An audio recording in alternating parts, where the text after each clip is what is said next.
For years we've been told that having a razor-sharp lawnmower blade really can make a difference. Now I've even made videos about that tip because it just seemed like a good idea. But I finally got a comment that really intrigued me. Someone asked, would it really make a difference if you were cutting your lawn with a dull blade? But how dull is too much? Just a few dings? Could your blade be damaged in some way? Well, I wanted to get a real answer, so I'm going to take it to an extreme. I went ahead and made my own lawnmower blade out of a scrap piece of wood.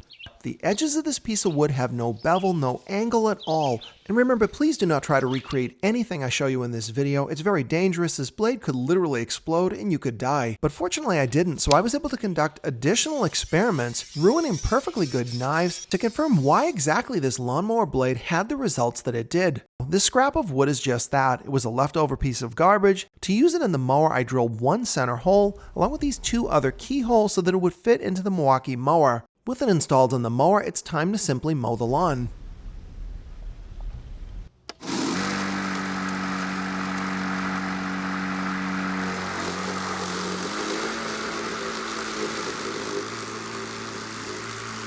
This thing sounds terrible, but then I suddenly realized I made a critical mistake. I forgot to raise the mowing deck. It was actually set to the lowest setting, cutting the lawn at about 1 inch.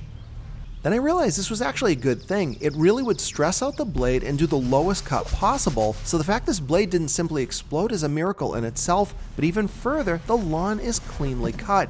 What's even more incredible is that the blade is still completely intact. To continue the test, I did raise the height of the mowing deck. I just wanted to see how far this thing could go and what did the lawn actually look like.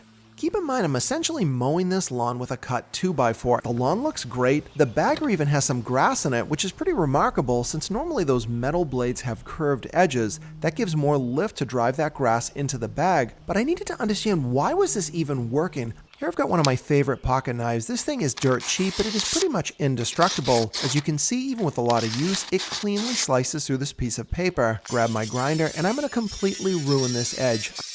And it's no surprise that this knife can no longer make it through the piece of paper without simply destroying it.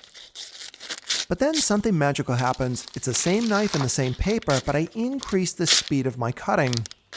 And you can immediately see a dramatic difference. It's certainly not a perfect cut, but it is going through the paper much cleaner and more efficiently than it could when I was moving slowly.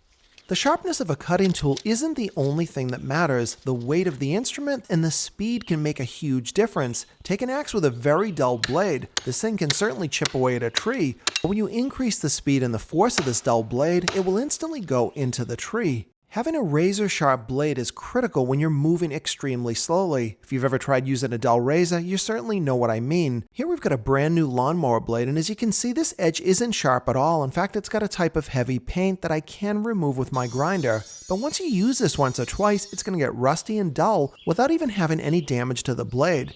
Now I still recommend having a sharp mower blade, but you want to be careful. If you sharpen that blade too much with too fine of an edge, you're actually going against manufacturers' recommendations. They recommend having a much broader angle, which will result in your blade lasting a lot longer. Remember, the mass of your blade and the spinning of the engine is what is doing about 90% of the work. The sharpness of the edge is important, but not nearly as much as many people would believe, and you don't want to sharpen that blade to too fine of an edge. And I hope you liked this video. If you did, be sure to give it a thumbs up, and please subscribe to the Silver Symbol channel for more videos coming up.